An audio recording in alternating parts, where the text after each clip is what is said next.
You're listening to the What is a Woman podcast, hosted by the Catholic Family Podcast. Hello, everyone, and welcome back to the What is a Woman podcast, hosted here on the Catholic Family Podcast. My name is Holly, and as always, I'm joined here by my mother, Mandy. We'll begin our episode by saying, Jesus, meek and humble of heart, make our hearts like unto thine. So, super excited to be here with you all and begin this week's episode. It's a little late today as we are recording past the time that we're supposed to. We had some things. And some things going on and get in the way. About to do the podcast yesterday, and you had to fly out of here. And so then it was All Saints Day, and we had to go to Mass, and we were going to. We didn't have to go to Mass. We chose to go to Mass. We wanted to go to Mass. I don't like when people say that. I had to go to Mass. Well, the church said you had to. No, I know.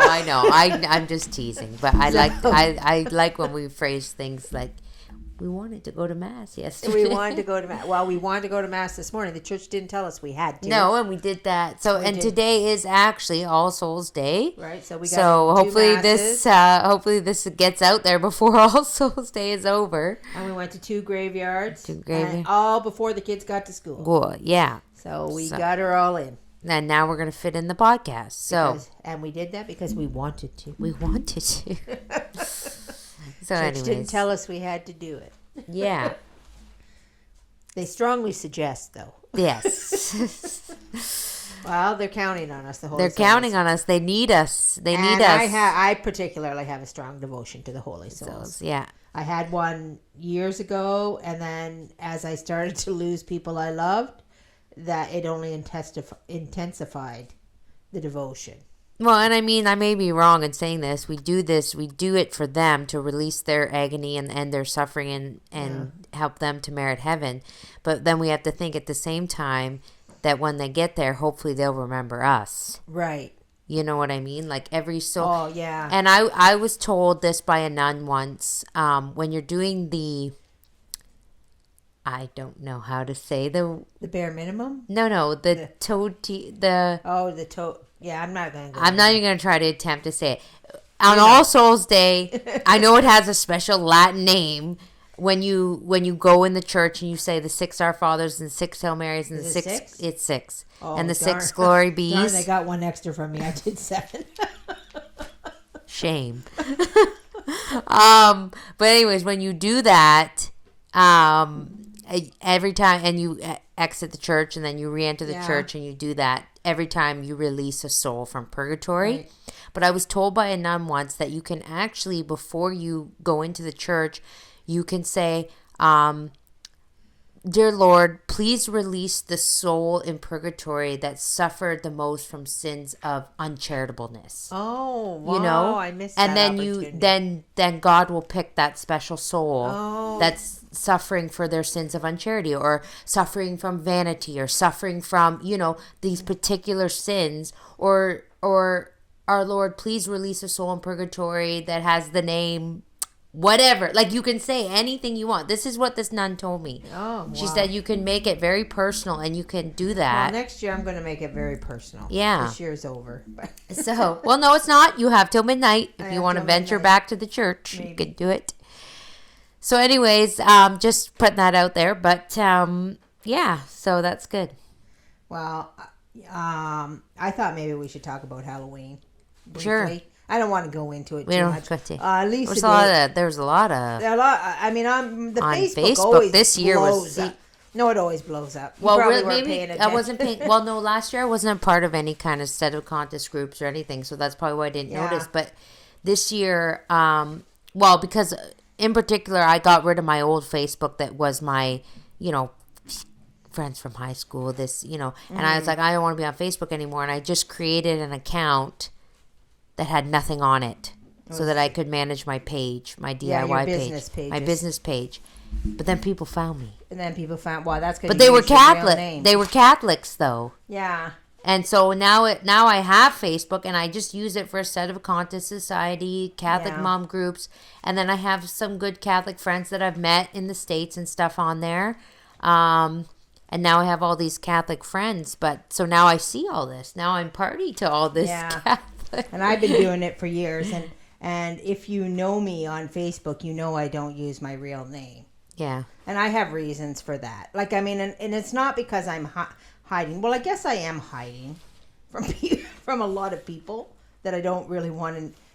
Originally, like the very first time I got on Facebook, I just used my name like everybody else. And then of course, I come from a small town. Right. And so, and I've worked many, many jobs, like so many. And people were finding me out of the woodwork, sending me these friends requests. And I was like, there's so-and-so from when I worked at Canadian Tire. Oh, there's so-and-so from here when I worked here. And there's, so-and-so I went to high school with. And so I'm accepting all these random people. And then I got really perturbed because, you get all these notifications of what they're doing. And you don't want to know. I did not want to know that Jason was going to Gay Day. Yeah. And I was like, that was the first notification. I'm like, why am I seeing this? And I don't want to see this. I didn't know this, and I didn't want to know this. And I was just like, okay. And then I decided, no, I have to get rid of this Facebook account and get rid of all these people. Yeah. So I did that. And then I brought back one with sort of my name, right? And a lot of people, some of them still call me by that name. I just went, my real name's actually Amanda. Yeah. So I just put Am. Yeah. And I have 2 people that actually call me Am, still to this day. But anyway, I don't care. I know they're talking to me, so it doesn't matter. And then I would, it's just things would happen. And then I'm just like, I was always fighting a Facebook battle. Of I need to get off this. I need to I may have mentioned a few times that I was keyboard warrior. Yeah. Right? And it's not good for you. It's just not, right? And you have to detach yourself from it. And you have to give it up, like I used to give it up for Lent because I knew anything that was a distraction from God, I knew was needed to go for Lent, right? But then it would come back, and Facebook is not a distraction for me anymore. But the other thing I wanted to talk about with Facebook is it actually is real. Like the virtual world is real. Right.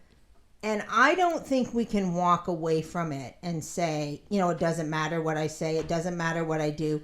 It doesn't matter that I don't accept people as friends. Yeah.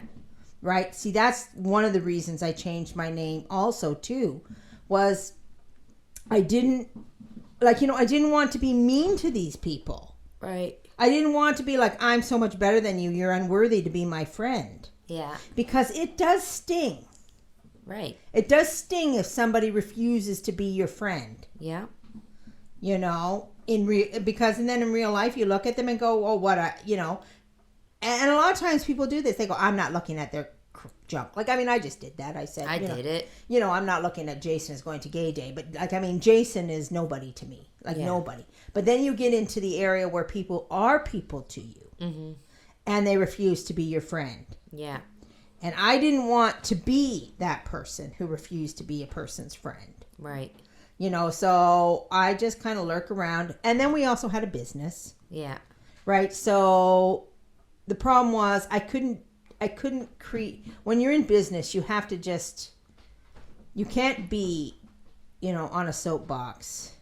And, well, no. I think you, not in Canada, but you can be, you can let people know I have no qualms with letting people know that I'm, Catholic. No, I'm not talking about that. Yeah, or no qualms about promoting good Christian virtues. But the problem was in my keyboard warrior days, I was probably not doing that. No. I was making Catholics look bad. Yeah. I'm going to say that, I was on a soapbox all the time. Well, and this is the other thing is that, people, because I've heard it said that, we have to spread devotion. We have to tell people. And but the thing is that if you're not doing it correctly. Yeah, you're doing harm. You're doing harm. You're not spreading any goodness. You're not spreading anything if you're just, I'm going to use the word harping. Harping. Yeah, that's a good to word. a bunch of people that aren't listening to you anyway. Yeah, no, really. I mean, know? I come to the conclusion years ago that, genuinely there was I had a list of like 200 people or whatever I had on my Facebook friends. And maybe about 5 of them actually wanted to hear what I had to say. Yeah. The rest of them were like, oh, it's her again. Well, and this is where it's kind of like I was observing a few things. And I'm going to say, everybody, I'm a silent observer when it comes to Facebook. Yeah. I am. Yeah. Very rarely. I might throw out the occasional like. Yeah. I might throw out the occasional congratulations, love it, something or whatever. Yeah. But I very, very rarely do I ever get involved in any kind of online war or whatever. Yeah. Okay? Because I'm just not the type of person that wants to put my oar in. Yeah. So, but I was kind of silently observing a few Halloween posts and things, and it was very strange. Well, it is Halloween. Just sends people, like, you've got everything from, if you even post a picture. I have a friend on my Facebook who posted a picture of a pumpkin and said Happy Halloween and got blocked and deleted by people for doing that, right? I mean, I think in my humble opinion, I think we all need to just chill it. Like this is everybody just needs to relax. I'm trying to say that as charitably and humbly as possible, because in all honesty, like, I think we need to just take a minute and really reflect on what's important here. Right. Now, if you saw a Catholic out there post their profile picture, their kid is dressed up as Satan himself going trick-or-treating, that might raise some alarm bells, okay? I say, hey, like, maybe you shouldn't dress your kid up as Satan. And I'm just going to put this out there from a person who has been on Facebook for a long time. No amount of admonishing the sinner on Facebook actually works. It does not. It does not. So, I mean, you're far better to... I mean, first of all, I don't really think a lot of genuine admonishing of the sinner goes on. Yeah. It's more of you showing how right you are versus how wrong they are. Right. And it doesn't actually work. No. Like, people don't actually... They don't respond to that. They don't respond to it. And it has a negative effect anyway. So it's best just to, you just pray. I mean, or here's another alternative. This is what I say. This is my alternative. You should use your Facebook in any way you see fit to promote good Christian values and virtues and Catholic stuff. Yeah. Okay? So if you want to share something about Halloween, saying like, let's remember the true spirit of this day. Right. Share the reason why we don't partake in secular activities or whatever. You do that. Yeah. And whoever, you never know. There may be somebody out there that needs to see that. Right. And go, hey, you know what? I didn't think of it like that. Mm-hmm. I mean, that's your wall. You share what you want. You share what you want. But I personally don't think you should go around attacking others for what they do. Yeah. Like that, to me, that's not your place. I mean, first of all, I don't know. First of all, we live in this mixed up world, and I'm going to say from personal experience, and I told you this about Halloween. I became a traditional Catholic when you guys were little, and I know the other family that kind of taught me everything. They didn't do Halloween, right? But we still did. Yeah. And there's a reason why we did. And I mean, it's a selfish, spoiled reason, I guess. But in my childhood, Halloween was very near and dear to my heart. Not because it was spooky or scary. Yeah. Like, it wasn't about that. No. It was about, go put my costume on, go. Like, you were so anxious, and it was so much fun, and going with my brothers and bringing our candy back, and we'd dump it in the floor, and we'd split it all up. And it was like the fondest memories I have. And none of it has anything to do with, being spooky and scary. But that was back in the day when it wasn't about that. No. I mean, it was a little bit. Don't get me wrong. It was a little bit. But it wasn't over the top like it is now. Mm-hmm. And so, when you guys were little, I didn't want you not to have that fun that I had. Yeah. So I let you do it. Like, we still did the All Saints party. We did All Saints. But that's what Halloween was to us because that's what it was made. It was about putting on your this is what Halloween was to us as kids. Yeah. End of story. Putting on your costume. Yeah. You'd rush home from school. You'd wait for it to get dark enough to go, or late enough to go trick. Not dark, but you'd wait. Be like, oh, is it time to go yet? Is it time to go yet? And you get all excited, get your costume on, and then we lived out in the country, so you'd go around to all the houses. My mom had to drive us around. Yeah. And we thought we were lucky because these houses some of them hand out big chocolate bars, you know, because they got barely any kids. So you'd go and you'd fill your pillowcase up. Yeah. Dump it in the car. If that one got full, grab a new one. And then you would go home.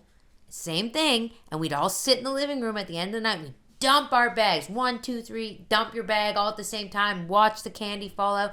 And then you'd sit there all night. Some of us were more organized than others. And we'd organize by chocolate bar. And, you know, that's what Halloween was. It was honestly about the candy. It was about and nothing else. But really, I do think though it has changed.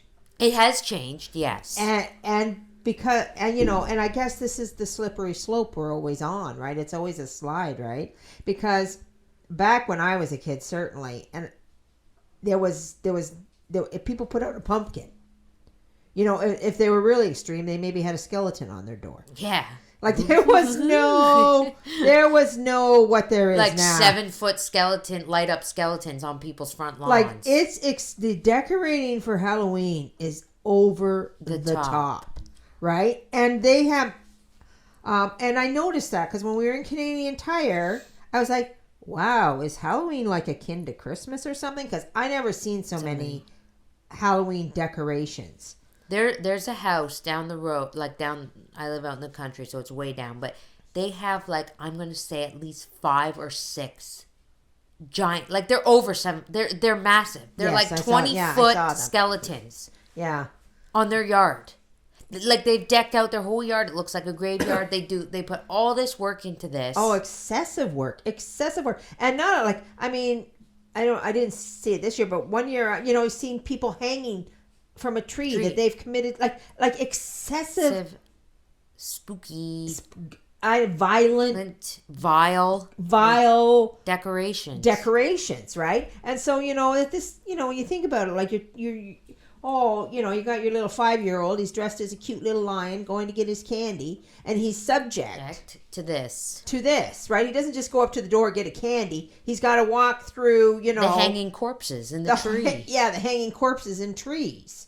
Yeah. Or even what became a thing was people dressing up and sitting on their porch like a statue. And then scaring kids. And then when you come to the door, then they scare you. Yeah. Right? Like, that's too much. Like, you don't... Like, that's terrorizing children as far as I'm concerned. And you certainly don't get to terrorize children you don't know. Right. I don't think anyways. Right. Like, if it's one thing, if you go to a haunted house, you've made the decision to go be scared. But little kids that are trick-or-treating... Yeah.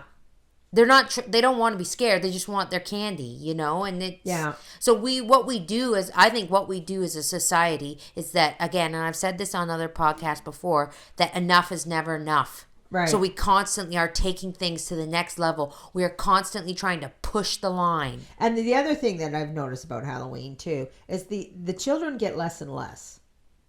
There's not like people say constantly that they didn't get as many children, or they get less children trick-or-treating. Yeah, right? not as many kids are trick-or-treating. Because the parents are not really that into their kids and then we're talking about secular people here, not religious people. Yeah. We're talking about secular people because they're afraid of their kids picking up poison or tampered with. Candy. We got kids are in a bubble for good reason because the world is scary. Mm-hmm. And the parents know it, and they really don't want their kids doing that. Yeah. So here we have a funny situation where the parents are not letting their kids go trick-or-treating, less and less, or more and more, I should say. Yeah. And more, we've got grotesque decorations going on. Yeah. Right? Like, it is very satanic now. It is. And I mean, that's the thing. It's like, and what I think though is I think we need to make this less about Catholics shouldn't go trick-or-treating because it's Satan's holiday. Yeah. And more about doing things that will lead us to heaven. Right. And forgetting all that. Forgetting all that and just saying, so for example, I woke up yesterday was All Saints Day. Oh my gosh, the days are just rushing together. But I woke up yesterday and I said, you know what? I'm going to do something I've never done before. And I came downstairs and I said to the kids, I said, Happy All Saints Day. Who's your favorite saint and why? Yeah. Because I just watched the video on Catholic Family Podcast. Right. When I woke up, the video was there and I watched it. And so I said, well, I'm going to start. I think this is a new tradition. And maybe each year their saint will be different. Maybe it'll be the same. I don't know. Right. But I thought it's All Saints Day. So we need to start the day with that in mind. So I said, Happy All Saints Day. Who's your favorite saint? Why? And you know what I was most bummed about? What? They didn't ask me. They didn't care. I said, do you guys not care who my favorite saint is and why?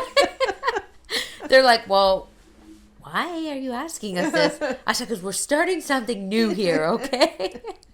Right, exactly. Because that to me is more important. When you do things, when you put the importance on what's going on in your family, in your life, and less about what people are saying on social media and who's telling you what and who's telling you why. Because the reality is the virtual world is very real, yes. It is But real. don't live in it. Don't live in it. Disconnect yourself from it and focus on your family and focus on what you do. And honestly, if I take flack for this, so be it. If you want to go trick-or-treating with your kids and your little boys dressed up as lions, or if your kids are wearing their All Saints Day costumes. Yeah. And you want to take them around the block to go get some free candy. Yeah. I honestly... Well, and I know I remember when you were really little, I remember, the grandparents, what are you? You're so cute. They love the little kids. They love the little kids in their little costumes and... Anytime my kids go to an old person's house, it takes the longest because they're standing there and the person's like, what are you? Oh, look at how much work you put into your costume. And I do remember, and I do remember the old people being anxious to see the little children. Yes. Especially old people that live alone, have hardly any family. Yeah, so, So, I know everything's distorted and messed. And I don't really know that if you guys were little again, the person that I am now, that I would just say, no, we're not doing it. I'm not. You know what? Quite frankly, in all honesty, I would like to. I would like to say, we're not doing this. We're going to dress up as saints. I'll go buy candy from the store and we'll sit at home and we'll watch the Song of Bernadette or something, or a saint movie, you know? And I'd like to keep the day, well, it's not All Saints Day, it's the day before, but I would still like to be prepared for All Saints Day the next day, and make that the center of the holiday. But, at the same time, this is, I was not spiritually where I was when this started. When my kids start, and in all honesty, this is what we do on Halloween. My husband gets pizza. He comes home from work. He gets pizza. The kids put their costumes on, and we go around our small little town of Brownsville. Right. And then we go because it's not very big. Then we go to the next town. We get our candy and we go home. But originally, when the kids were really little, you didn't even actually trick or treat. You just went. No, we just went to family. We went to this grandparent, then that grandparent, then this aunt, and then that aunt. By the time that was done, maybe we could hit a few houses around the block, and that was done. Yeah. It was more about getting their costume and going to show all the family members around. Yeah. Grandma so-and-so down over here. Right, right. So and we also had a very pack-filled week of activity. Yeah, there was All Saints Day. We had All Saints Day on Sunday. We had our costumes. Both your kids won prizes. Yeah. So that was exciting. So they do know. They do know. Yeah. What's more important? We had a candlelit rosary on Monday. We had a candlelit rosary on Monday. My kids fully grasp that Halloween is a secular holiday. Yeah. And not they that know important. It's not that important. And because I tell them that. Yeah. I tell them that all the time, And then we had All Saints Day. Yeah. Right? And then we did, well, They had a party at school, too. Did they have a For party at Saints school? Day, yeah. Oh, good. I didn't Yeah, they know. played games. They played, they put saints on people's backs. They taped a picture of a saint, and then they had to run around and guess who was saint was who. And Oh, that sounds like yeah, fun. no, they had a big party at school. Like, so they know. And you know what? You know what I'm going to say? When we were leaving school, I picked them up on, well, they had their party on Tuesday. Yeah. All Saints Day.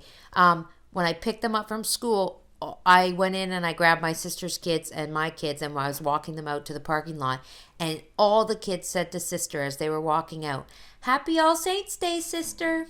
Did they? They all said it. Oh, good. So they know. Right. Well, they go to school. I mean, they go to school, and that's helpful, you know. Like, but that's just my point. It's what you instill in them that matters. And then today we went to the cemetery. We went to the 2 masses. 2 cemeteries, 2 masses. You know, and tomorrow's First Friday. Right. So this week is ram-packed full of Catholicism. Yeah. From Sunday to Sunday, practically. Yeah. You know, So, I mean, if you put that on the scales, yeah, what's outweighing what? what is outweighing what? You know? Right? You know? It's all a matter of what importance you put on things. Exactly. You know, I dragged my children out of bed this morning. Yeah. To go to Mass for 7:30. Mass started at 7:30. Right. We live 40 minutes from the church. Uh-huh. You know, like, to me, that's showing them this is important and we're doing it. Right. You know? So, that's our little take on Halloween, I guess. I guess if you got anything out of that. I don't know. It's just so hard. It's just so, to me, it is very, I get very disheartened when I see so much arguing and so much. Yeah, well, you I know. just, I can't, I hate took it. my kid around for get a Smartie, and now I'm a Satanist. Yeah, like, You it's know? too much. It's too too much, much. everybody. It's too much. You know. So I'm just It's equal, you know, and so is their decorations. Their decorations are too much, too. Yeah. But, you know. You know, it's disheartening when you see that, you know, we can't just let people, you know, Yeah. we have to, I mean, I don't know what I'm trying to say here. I'm a type of person that does not like confrontation, period, whether it be virtual or in my face. Yeah. So it's very, you're just kind of like, oh, do we got to argue about this? You know, Yeah. like, so anyways. And also, too, everybody is on a different ladder of what they tolerate. Yes, and and I mean, I think that's often forgotten. The spiritual ladder is often forgotten. Yeah. When we're talking to people, and we often expect people to be at a certain level that they're just not ready for. They're not there yet, or, you know, and we have to understand. And that's not saying that you're not at a spiritual level if you take your kids trick or treat. No. I'm just saying in Yeah. general, when we're talking to people in general, You know, like when you're trying to, I'm going to say admonish the sinner, if that's what you're trying to do, take into consideration that person may not be ready to be there yet.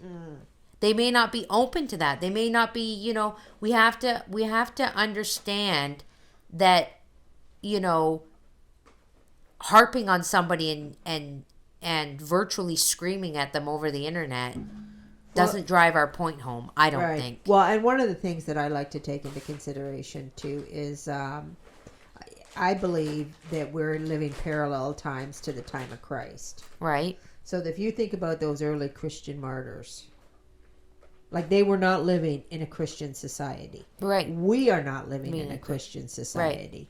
So, I mean, we have to go to them and look for our guidance here. Not go to 1950 or you know, the Middle Ages or whatever. Like, those were Christian societies with Christian ideals and morals and stuff like that. We're living like early Christians. Yeah.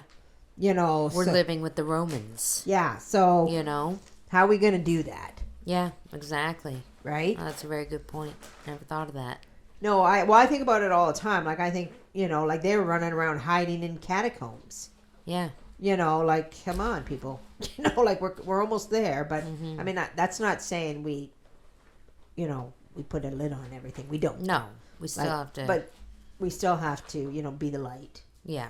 So. Anyway. Well, and as of right now, we are allowed to be out in public with our rosaries and our, yes, we're allowed to do it. We're allowed to do that. So. Like, so, you know, we should be, you know. Yeah. The one thing that I would like to encourage is if you're going to go trick-or-treating, wear the saint costume. Yeah, because you know what? I was just thinking of that. If you take your kids trick-or-treating and they're wearing their saint costumes, and say some kind old lady opens the door and says, "Oh, and who are you?"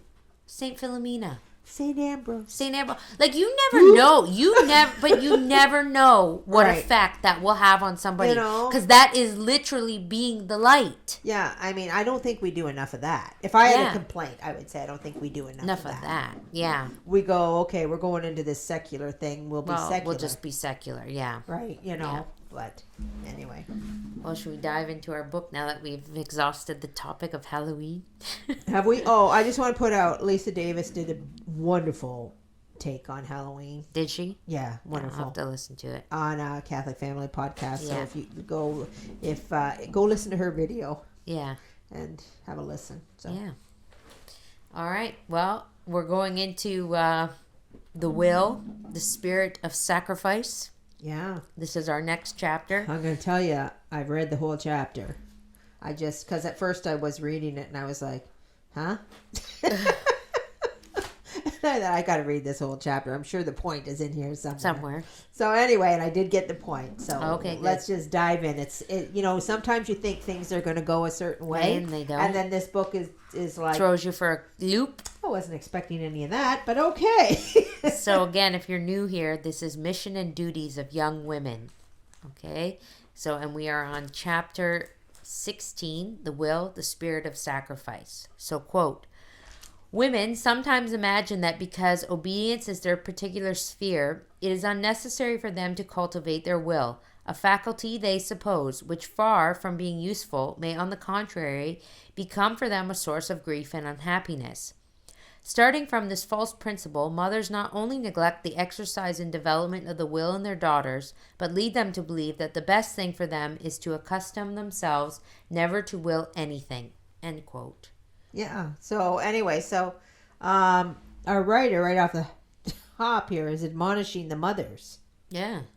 for not to telling their daughters that they need to have no will. Right? Which, at first I thought was like, well, that's kind of odd. Like, I mean, we're not, we're women. We're supposed to be submissive. And then I realized, okay, wait a minute. Okay, let's put ourselves in this time period. Right. All right, so our book is in the late 1800s, right? Yeah. So what was expected of women in the late 1800s? I don't know. Nothing? Nothing. No, you're not to have no will, no opinion, like they Right. did that. They did that show. It was a reality show. I think it was an English reality show. I found it so fascinating on the Edwardian period, right? Right. And this family had to go in, and they had to they played the members, like everybody. There was the servants, and then there was the family, and They had to live like they were in the Edwardian period. Yes, they had to live like that, right? So the family that was, the Lord and the lady, they had one child or two children, maybe two children. They had two. Right? And they also had her sister came. Yeah. Right? So, and her sister was the one who suffered the most. Yeah. She actually, during the middle of the show, she had a mental breakdown. Yeah. And she had to leave the show. Yeah, because they had to live like this, right? Yeah. And she couldn't take it. And the reason she couldn't take it, because she was an unmarried woman. Yeah. She got treated like a dog. Yeah. Like she was not allowed an opinion. She was not allowed to say anything. She was not allowed to do anything. Yeah. Right? So here she is, and she was I can't remember what Wasn't she did. she like a therapist or a psychiatrist or something? She was some kind of a doctor. I thought she was a doctor, right? Yeah. And so, and they were doing this experiment, and you had to live like these people. So basically, she was not allowed a will. Yeah. At all, right? And so when we talk about, if you remember back in the beginning of this series, or What is a Woman series, and we talked about the way women were actually treated, it was no wonder that feminism became a thing. Mm-hmm. So basically, we're in the 1800s, and these mothers are telling their daughters, you don't get a say. You don't get an opinion. You don't get anything. You're just to sit there. You just take your will and you throw it out the window because you're not allowed to have one. Right. Right? So you just have to nod. You just have to agree, and you just have to do what you're told. Right. End of story. Right? And here in our Catholic book, our author is telling us this is not correct. Right. This is a mistake. Yeah. You do not, women still have a will. Right. Right? You still have your will. Right. So anyway, read on. Okay, quote, "Thus do they stifle in the youthful soul its most excellent faculty, that which is most needs in all circumstances of life, that which acts the most important part in morals, and which chiefly contributes to the dignity of man's character, the integrity of his heart, and his happiness on earth." End quote. Right. So, I mean, the other thing to remember, when the book says man's integrity, it's talking about all of humankind. Humankind. Yeah, like all it's not talking about men versus women. So back in the day, they used to say that, and they used to understand that the word man meant the man as a species, not as genders, right? So, but anyway, so the book is telling us that the will is so important to our integrity and our heart and our happiness on earth. Yeah. Right? So, and we know where this is going, because as women, we have to subject our will. Well, not just as women, men do too. Right. Men have to subject their will to God. Right. They have to learn how to bend their will. They have to learn how to, be submissive to the will of God. Mm-hmm. Just as equally as women have to do it, not just to God, but also to their husbands. Right. Right? So, but that doesn't mean you throw your will away. Right. Like you don't, and of course, this would have been a huge problem at this time. Well, it would have been a huge problem ever since Protestantism, when they came in and they really devalued the woman. Yeah. They took away her will. That's what they did. So when they threw Mary off the throne at the Protestant Reformation, they also stripped her of her will. Right. And the book is saying, no, that's not right. Okay, quote, "This wrong direction given to female education is the source of many deplorable errors in after life, and comes from confounding the will with obstinacy and making obedience consist in a blind submission of the mind. While it's true to say, on the contrary, that the will is never more necessary than in those circumstances which oblige one to obey the will of a superior, and that nothing is more incompatible with the development of this excellent faculty than obstinacy." End quote. Right. Okay. So what they're telling us is we have the stubbornness, right? Obstinacy is not the same. Like if you're going to be stubborn in having your way, like it's two different things. To be stubborn and to be obstinate in having your own way versus being submissive. Right. Right? Like you have your own way. And I'm just going to use a little example, because I had an example recently, and I'm sure my friend won't mind if I talk about. I'm not going to mention names. Okay. I'm not going to mention names, but she had a little disagreement with her husband, and he had an idea and she had an idea, and she genuinely thought his idea was the wrong idea. And she thought it was so wrong that it would lead them to ruin. Right. If he carried through with this idea, right? And she was given, some advice that he was right and she was wrong. And she didn't like that advice because she genuinely thought she was right. Right? Like, and now you're telling me that I have to just accept something that is going to possibly lead to our ruin. And she was struggling with this, and then she asked me about it, and I said, this is how you have to look at this, right? This is how a woman has to look at these things, right? I'm not saying he's right or he's wrong. Right? But you, as the wife, want to win this war. Right? You do want to win it. And I said, and God has told us how we win our wars. We win it through subjection. Right? Did I say that word right? Why did it sound so funny when I said it? Submission? Submission. Okay, so we win it through submission. And I said, all these things that we've talked about leaving our right at the altar of God, right?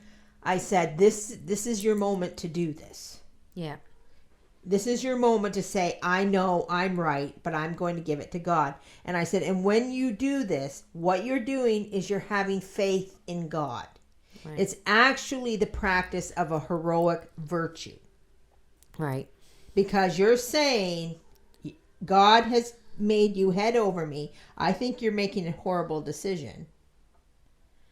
But I'm going to win this war by being submissive to you. Yeah. And the most difficult thing about this to do is it's really hard to do when somebody is making a decision that you think is going to destroy you. Right. Right? And so anyway, and I said, but look, it is the truth and it does work. I'm not going to say he's going to change his mind. I said, you can't bank on, well, this is the way I get my own way. Right. I say, okay, you do that, you be fine, and then you'll change your mind and I'll get my own way. I said, but what I'm saying is you don't know what's coming down the pipe. Mm-hmm. Like you never know what's coming down the pipe. And this decision that he's making, you have to have the confidence in God that for whatever reason, it is going to be the right decision. And if it's not the right decision, God turns it for the best. Right. Because that's the confidence you're having in God, that God is going to turn this decision for the best. And, after we talked a little bit, she went home and she said to him, I don't agree. But she said, whatever you want to do, I will stand behind you, and that's fine with me. And sometimes this is exactly how fast these things work. He changed his mind. Right. And there's no, if you're going to do this just to get your own way. Well, you can't be doing it just to get your own way. Don't do it because it won't work. It won't work. You have to do it because that's what's required of you to do. Right? You have a definite will there, and what you're doing is you're bending your will. You're bending your will. And you're putting it in the hands of God and saying, well, I know God has instructed that the man be the head of the family. Mm-hmm. So I'm bending my will because that's what God commands me to do. Right. Not because I'm going to bend my will and then I'm going to get my way. Right. It can't, because there's no guarantee because there's no guarantee that you're right. No, there's no guarantee that you're right. There's no guarantee that he's right. But the bottom line of the whole thing is, the very bottom line is that God made man the head and woman not. So when you listen to him, even when you think he's wrong, yeah, what you're really doing is you're really having the faith in God. Right, because let's talk about the other side of the coin for a minute. The man's the one that has the pressure. Right. That if he makes the wrong decision and say he does lead you into ruin, that's on him. Yeah. And he has to come back from that. Right. He has to make recompense from that.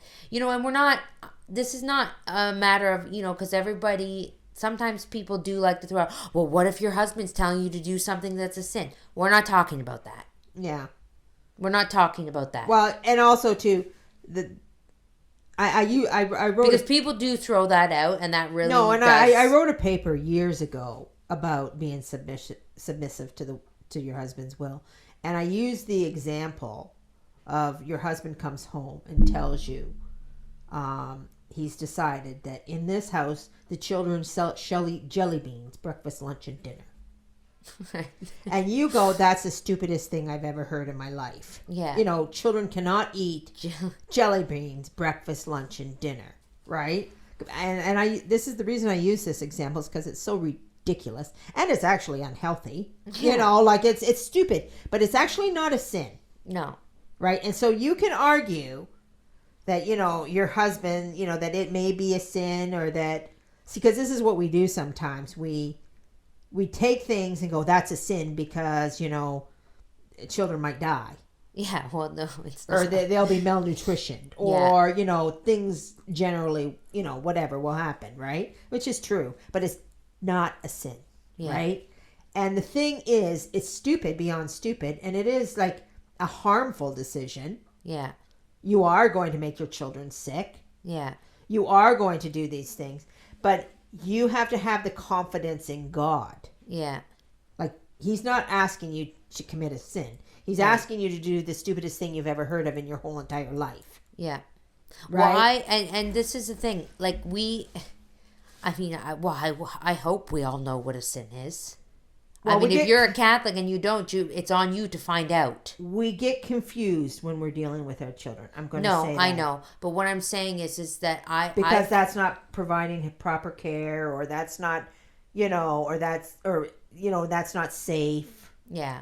Right? We do get confused because we mix these things up. Well, yeah, and not safe and sin are two different They're very things. different things. Right? God didn't say be safe. And you know, he said, "Don't sin." also told Abraham to go up to the mountain and sacrifice his son. That really is not very safe at all, is it? No, but do you know what? We all know the outcome of that story. Right. Abraham put his confidence and his trust in God and did exactly what he was commanded. Yes. And look what happened. Yes, exactly. You know, right? like, I mean, there's moments where my husband says things to me and I say, I will not do that. That's a sin.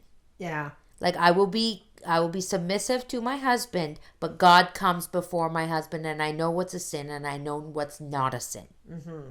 I can confidently say that. Yeah. I'm confident in that 100%. And I will not sin. You cannot make me sin. But, you know, little minuscule things to be submissive to your husband and bend your will, and then to turn around and say, I really don't want to do this. This is really annoying. It's really going to bother me. And it's kind of not dumb. wise. And it's, you know, like, like it's kind of up there with our we eating jelly beans, breakfast, lunch, and dinner. You know, but at the end of the day, I have more confidence in God that, and something bad may happen. Let's adjust ourselves to that fact. Yeah. Something bad may happen in your life. Yeah. That, like, just putting your confidence and your trust in God is not, you know, an easy, like, oh, here's your easy sailboat. Off to Neverland we go, you know. Oh, you trust in God, everything's going to be wonderful for you? No, not at all. Right. And you know what? And it was said to me not a long time ago, recently, actually, from a priest from the pulpit, wouldn't you much rather do your purgatory time now? Right. Like, if you're not suffering, mm-hmm. What are you doing? Right. So the idea is that whatever comes your way through him comes via God. Yeah. And when you're submissive, you know, you're winning all the graces and you're winning all the... And I mean, in my friend's case, her husband did an immediate turnaround. Right. So... And, you know, and I mean, I was shocked. Yeah. It's like, you know, like, I was like, whoa. You know, but because that's not always what happens. Right. But, you know, God's showing this was the right course of action for you to be submissive. Like, that's what I think. Well, and I'm going to tell you that I've learned over my course of many, many years. No, I'm just kidding. Not so many. But I have learned this, that oftentimes when I say, in any situation, really, no, I'm not doing that. No, I don't want to do that. No, I'm not doing that. That is when pardon the terrible expression, poop hits the fan. Yes, it always is. It always does, because you're being like, well, I mean, who said I will not serve? Yes. And that's what I tell my children all the time when I've asked them to do something, and they're not, well, let's be real, they can have moments. I do have a teenager, so she can get very, I don't want to do that. And I just turn to her and I say, who else didn't want to do something? Yeah. Who else said, I will not serve? Right. You think about that. The next time somebody asks you to do something, and again, I'm not talking about people asking you to sin. I'm talking about, because I'm saving myself from the comments here, okay? Right. Because people do that. Well, if someone asks you to sin, you can't sin. I didn't say that. Yeah. Okay? I'm saying, like, if somebody asks you, hey, do you mind doing this for me? I can't do that today.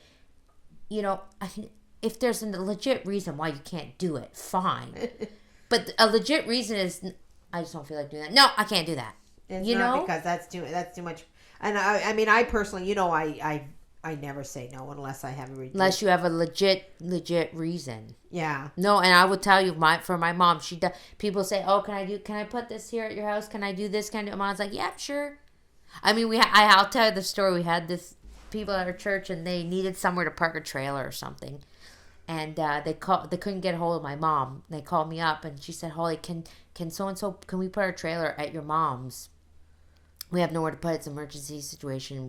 I promise we'll come get it in a couple of days. I said, fine, don't worry about it. Well, you better call your mom and ask and make sure she's okay with it. I said, she's okay with it. I'm telling you right now. She'll be fine with it. She said, no, can you please? I would really feel better if you called your mom and asked her, just make sure she's okay. I said, I'll call her, I'll ask her, but I'm telling you, just come. She'll be okay with it. Because I know my mom. And I looked at my mom and I was telling her, I said, yeah, can you honestly hear these words coming out of your mouth? Today's not a good day. Sorry. My mom, I know how my mom operates. She's been living her life like this for a long time. Yeah. If you ask her to do something, barring that she's in jail, dead, or in the hospital, the answer 9 times out of 10 is going to be yes, unless she physically can't do it. Right. And that's because, and the reason that I am that way is because I look at everything as the will of God. Yeah.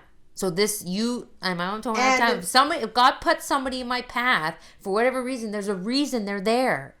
There's a reason this person is needing me to do this. Yes. And it's charity. It is charity. How often do you get a chance to practice charity? Right. To do good works? Well, I think you have a lot of chances, whether you take them or not. No, I know you do actually have a lot of chances. You have to take them. You have to take them, yeah. You have to do them. You can't be like and sometimes we get overwhelmed or overworked, but I'm just like, well, God wants me to do this now, so I don't have to wait. I have my biggest problem is, and my mom has said this to me, you will always do the right thing. But sometimes it takes you a while to get there. Yeah. Like my mom knows at the end of the day, I will always do the right thing. But I wish I'm not doing that. But I wish I was holy enough to bypass that and just do the right thing off the bat. I'm working on it. I am working on it. I have caught myself a few times. I'm like, don't say you're not doing that, because and what's funny, in my head I'm going, you are going to do this. Yeah. Even as the disgusting word vomit where I'm going, no, I'm not doing that, comes out of my mouth. In my head I'm going, like, it must be my guardian angel going, you're doing that. You and I, but I swear it's probably my guardian angel going, you and I both know you're doing that. So can you stop with the shenanigans and just do it right the first time? But I did point it out to you. You did point it out to me. And ever since you pointed it out to me, I've been trying not to be like. Because I usually roll my eyes and walk away. She does. And I get, stop rolling your eyes at me. I'm like, okay, don't do it. Yeah, don't do it then. I'll see you tomorrow when you're doing it. Well, I will say, and this is, I'm not being pompous when I say this, but I do get asked to do a lot of things. That's because nobody else does them. I know, and it's hard for me because I want to do them. I think deep down I really want to be helpful, but you do get overwhelmed. We are human and we are imperfect, but we have to I think we have to, and I'm telling this to myself, we have to put that out of our mind and say, yes, we are imperfect. Yes, we are human, but why do we want to be that? Yeah. Why are we not striving to be perfect for God? Right. To be saints, to do it the first time? Like, can we let's cut out the middleman here and be a saint? Cut out that initial reaction. Because that's what it means to be a saint, though. Yeah. And I know that's what it means to be a saint. And I'm nowhere near a saint, obviously, but I'm just saying I have all the fundamentals, and I know, it's just we have to work really hard to put it into practice and not just say it. Yeah. Or not just know these things and not just say them, but to actually do them. Right. Knowing something and saying something is totally different from actually putting it into practice. Right, right. You can say all the fancy things you want. You can say all the prayers. You can do all the and know, but actually putting them into practice is a totally different ballgame. Right, right. I will say. But knowing is half the battle. It is. Yes, that is a very true expression. It's the start. I've been listening to you for a long time. Go, no, I'm not doing that. I mean, we've been in business together. Yeah, for my mom and I work together every day. She heard that how many times a day? A lot. And but I mean, it was only like last summer. I think we were standing out here. Yeah, no, that made me I remember mad. the exact moment, and that made me so mad. How dare you say that about me? And then you just were like, and then you came back and said, "You're right." Yeah. But then but you have to be receptive to somebody pointing something out to you. Because I'm going to tell you, when you said that to me, I was mad because I was so full of pride because I was like, listen, I do everything everybody asks me to. I do it all the time. I always am doing things. I'm always, but then, if your attitude about it doesn't reflect the charity, there's no charity in it. You know what I mean? Like, if your attitude is not in a charitable mode about it. Right. And you're just always like, me, I do everything. Yeah. You're taking the charity out of it. Yes. And it was hard to hear that about yourself.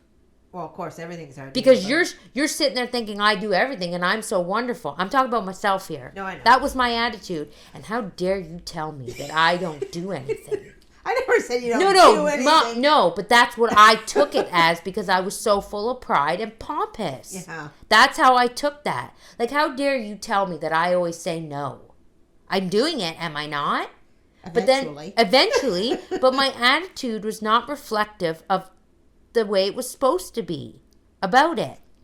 So that's why I'm always so quick to be like, no, I'm not doing that, because I didn't really have the true, and I still don't, I don't think, have the true essence of the charity about why I'm doing the things I'm doing. Well, does that make sense? Like, you get what I'm saying? No, because, I mean, obviously I'm a lot older, right? And I've had a lot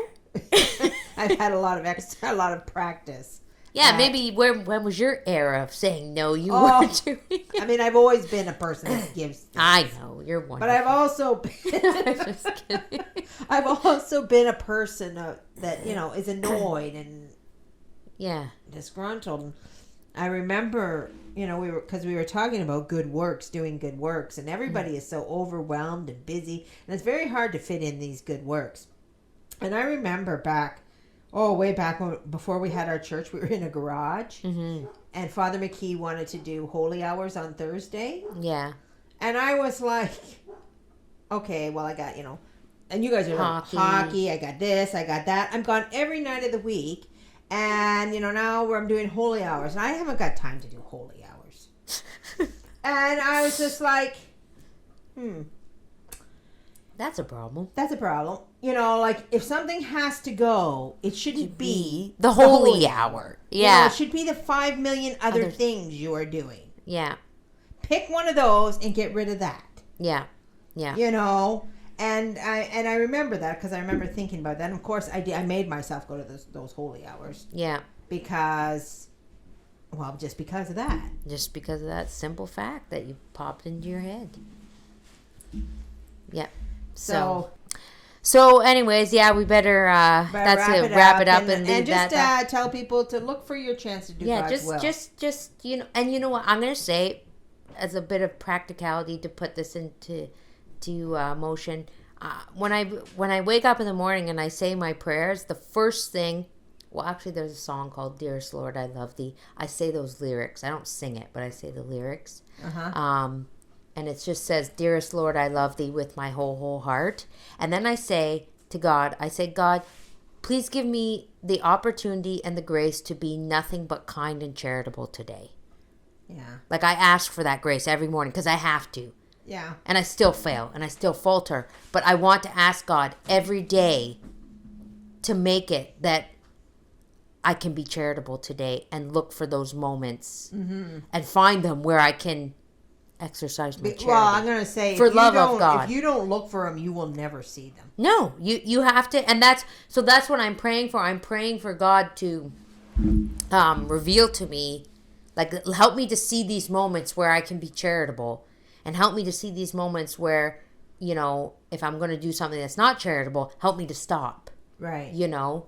Like, that's the thing, and I think we always need to keep that in mind. We have to actually pray for these graces. Right. We have to ask for them. Yeah. You know, we have to ask God to give us these graces, you know. So, anyway, so we'll leave it there, and because we're just over the hour now, but we will be back, well, hopefully next week. Now I can't say that anymore because of last week's episode. Right. But anyways, we hope we were almost not back. We're almost not back, see? Yeah. So, but anyways, we hope you all have a very blessed week. May our Lord bless you and Our Lady guide you always. And Saint Teresa, pray for us.